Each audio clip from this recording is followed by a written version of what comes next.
From the author of Spinsterella, The Strange and Unusual Romance and Spellbound, A Darker Shade of Black comes the legendary Magic Silver. Pick up the conclusions of the Spinsterella trilogy in paperback and e-readers this Halloween.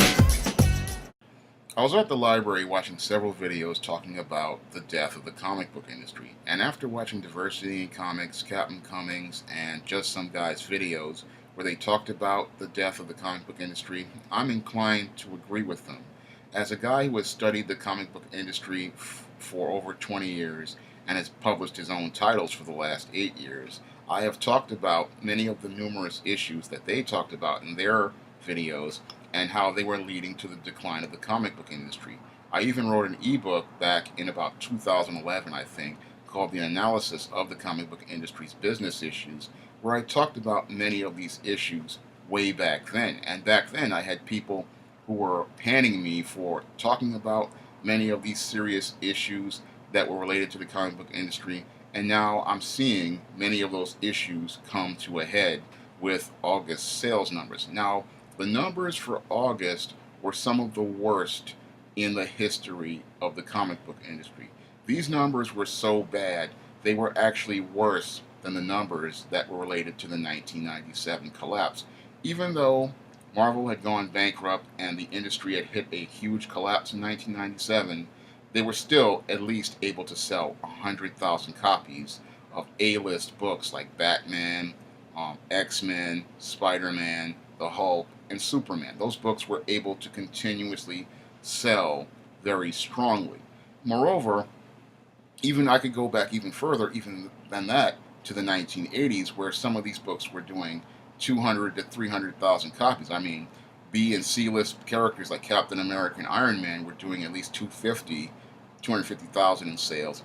And books like X-Men back in 87, 88, and 89, when I was in high school, were selling 500,000 units. So we're looking at least a 90% drop in sales when you compare the numbers for August of 2017 to going back to, say, August of 1987. If I were to go back 30 years, I'm seeing a 90% drop in terms of sales. And if I go back to 1997, again, I'm seeing a 50% drop in sales.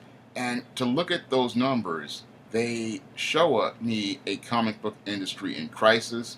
And what's really sad about this crisis is all the denial many people in the comic book industry continue to remain in. They continue to not acknowledge these problems. They think they can ride it out, and some people think they can save the comic book industry by using the same approaches that didn't work.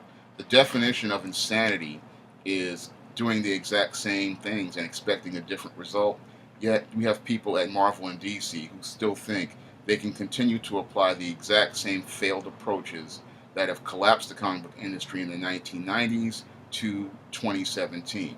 And that's one of the core problems that's related to this comic book industry, is that we still have people who are still stuck in the 1990s way of thinking and the 1990s way of framework. Because what happened in the 1990s is we had a big explosion of popularity, and with that big explosion of popularity, unfortunately, came the craft was not taught to the next generation. And this is why we have so many really bad comics coming out from these trade comic publishing houses, because no one sat down and passed craft on to the next generation.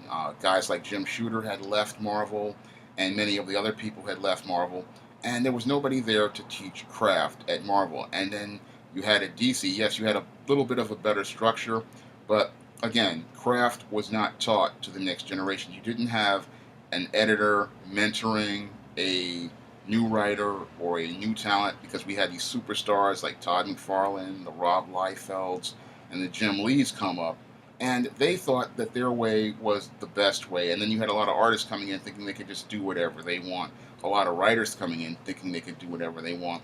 And because they thought this way, the product really declined, because there was no standard for quality. And because there was no standard for quality, again, this is what led to the collapse of the comic book industry, not to mention the oversaturation of product that was coming out in the 1990s And sadly, people are still trying to apply the same approaches. Now, in 1997, there was that Heroes Return, which tried to set things right. Unfortunately, everything fell apart around 2001 for Marvel.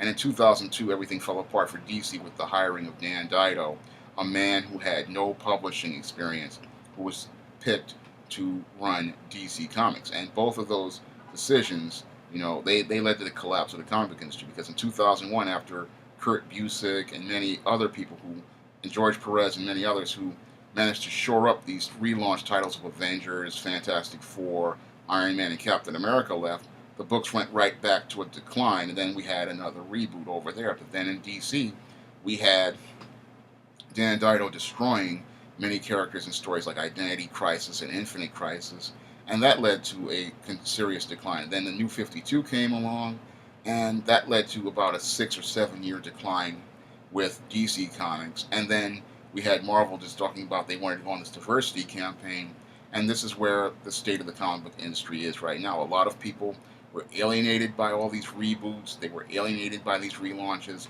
People have been collecting for 20, 30 years. I've heard from them on Facebook and YouTube, and they said these were the reasons why they left the comic book industry and they stopped buying comics, because the characters that they knew were gone, the stories that they knew were gone, and everything that they knew and cared about, it seemed like the company had no regard for it when they went out and did these reboots and relaunches, and they felt like there was no incentive to keep buying these stories because the characters they knew were gone. And you have DC and Marvel right now, and many of these indies, they're still trying to apply these 90s approaches, not understanding each approach that you apply from this 90s model just doesn't work, and it leads to the industry further declining. And what exacerbates the situation is, again, you have people who don't understand the publishing business out here trying to publish books. At DC, you have Dan Dido and Jim Lee, who bankrupted Wildstorm, still trying to apply 90s approaches to DC. And yes, they've had a little bit of success with Rebirth, but it's nowhere near where it should be. This storyline is just taking too long. Jeff Johns has this vision, but this vision isn't working. I said it wasn't going to work because a 2-year storyline is just not going to work. Just like the Secret Empire with Nick Spencer, it didn't work because the audience has changed. And when you look at the audience, they can pick up an entire Netflix series and watch that in a day, an entire television series in a day. Nobody's going to wait 2 years for a comic book storyline to resolve when they can watch a Netflix series in a day, or they can watch one of these CW superhero shows in a whole 5 to 6 months of a television season. So this type of model, it just doesn't work anymore. I mean, it worked back in the 80s when you had television and that was your only competition, but comic books these days compete against numerous forms of media, and those numerous forms of media include these streaming shows, YouTube videos, television shows, and home video. So comics have to compete, and this is one of the big problems with comic book publishers, is that they don't understand where they stand in the marketplace. They don't understand that in a competitive marketplace, no one is going to sit there and wait for you. And when you have a long, drawn-out story like a Secret Empire or this Rebirth, people walk away from you because they have options that will allow them to be entertained. Moreover, they have options that allow them to be entertained for a lower entertainment value per dollar. Your average comic book these days costs anywhere from $3 to $5, and that price is just too high when you consider the entire entertainment values per dollar that people get from buying a Netflix subscription, which is only $12 a month, but you can watch as many shows as you want, a Spotify subscription where you can listen to as many songs as you want, YouTube, which is absolutely free, or even independent publishers like myself who offer 300, 400-page books for $3.99 or $4.99.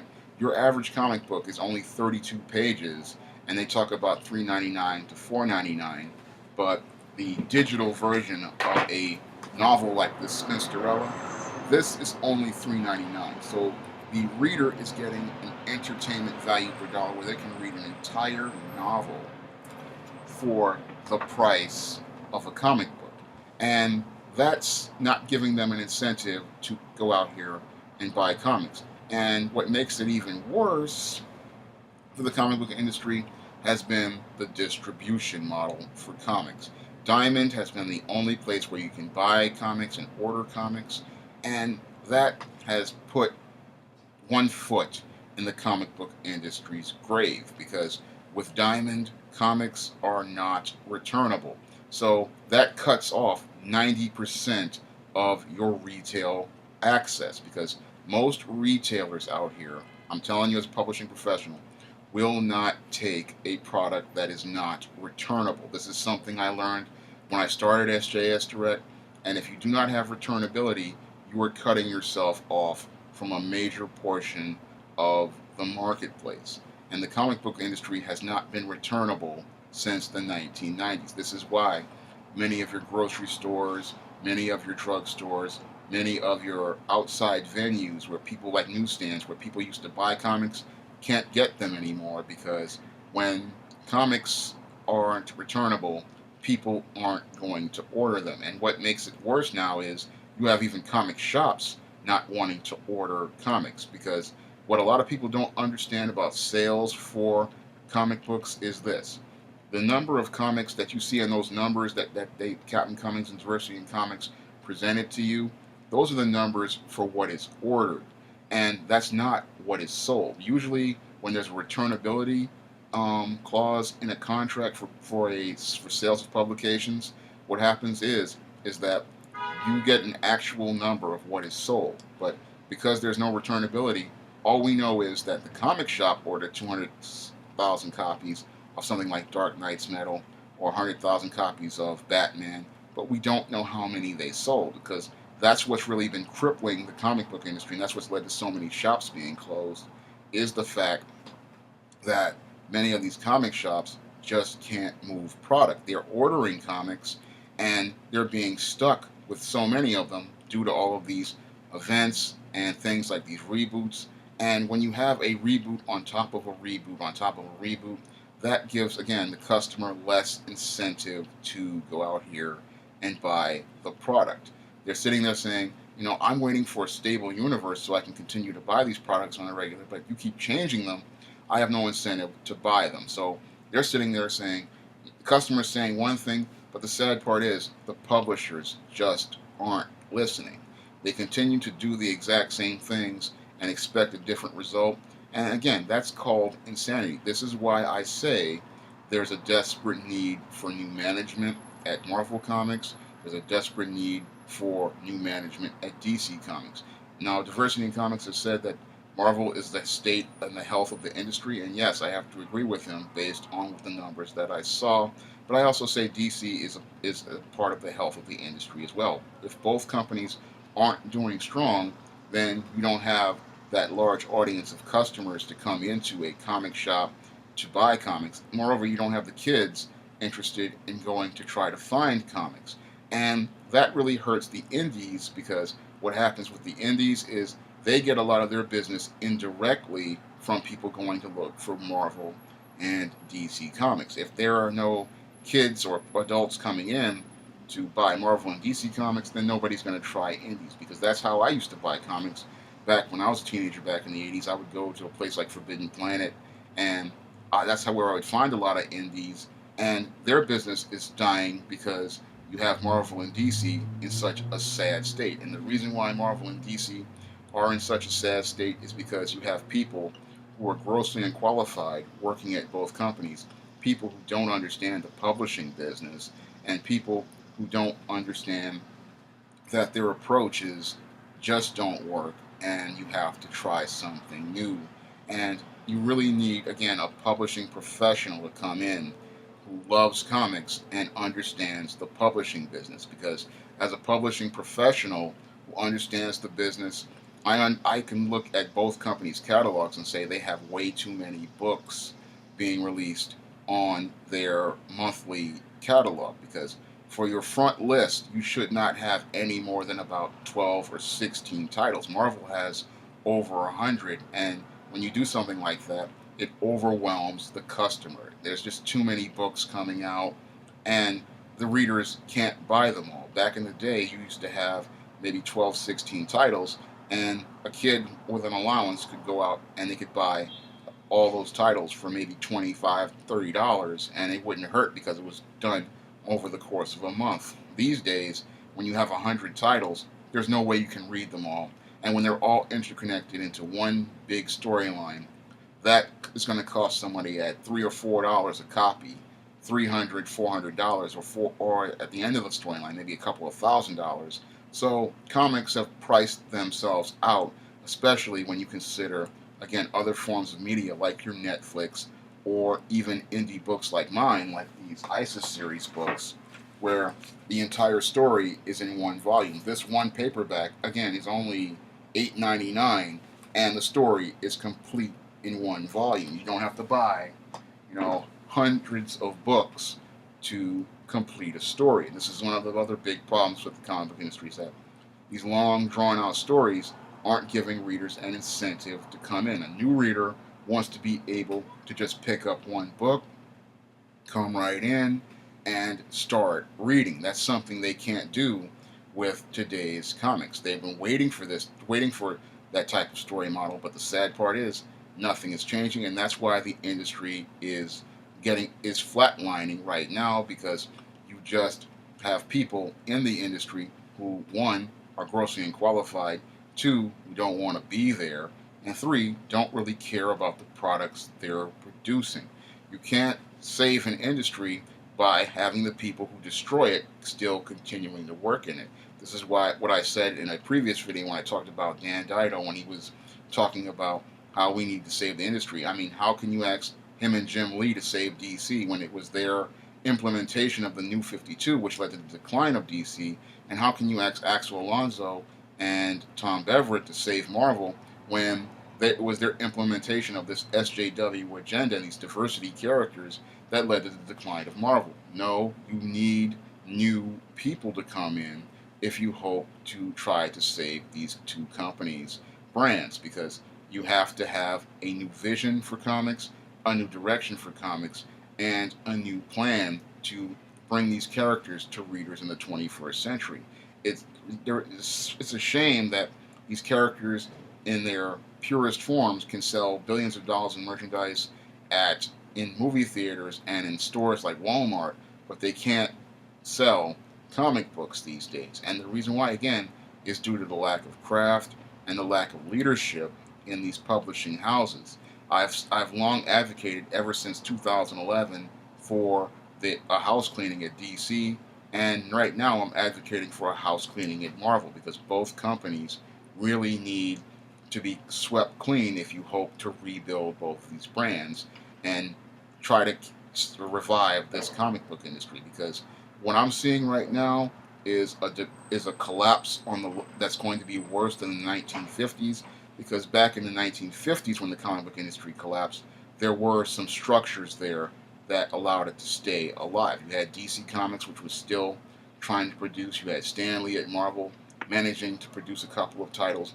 But what I see happening now is a collapse that's going to be worse than that, and this one could be downright devastating, because with the median age of a comic book reader being 40 years old, this is where companies like Warner Brothers and Disney pull the plug once and for all on the publication of new comics, because it reaches a point where they say the median age is 40, and once your median age is 40 for a product, that means that the audience that used to buy that product has now shrunk to the point where it is no longer profitable to appeal to them.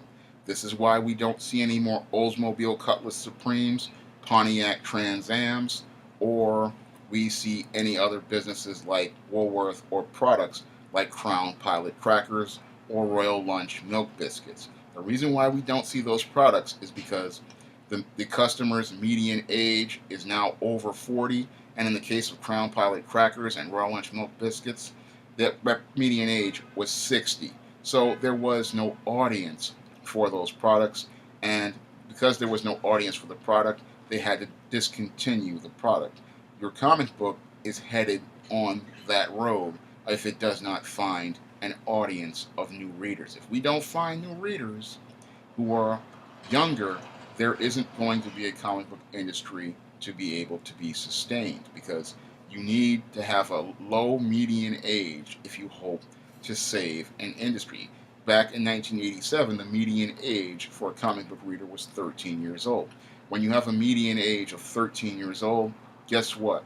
That means that the customer is going to age up, and that means the customer is going to eventually, what they call in business, age out. And once they age out, the next generation was supposed to come in.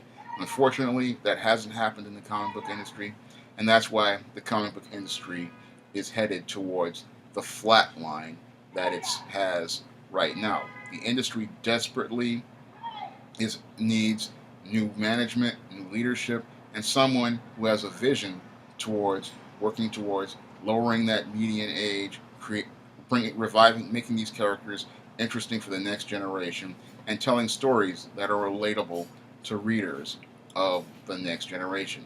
Unfortunately, I don't see anyone like that coming up in the comic book industry, and that's why the comic book industry is going to die in the next 2 or 3 years. And again, it's going to be worse than the collapse of the 1950s, because once Disney and Warner Brothers decide to just go into reprints, a lot of people are going to be out of work, and they're going to have to try to do the best that they can, because that's going to be the end for everybody. Because once they go out, the indies have no place to really have any sort of support, because they get most of their business at the comic shop from people coming in at Marvel and DC.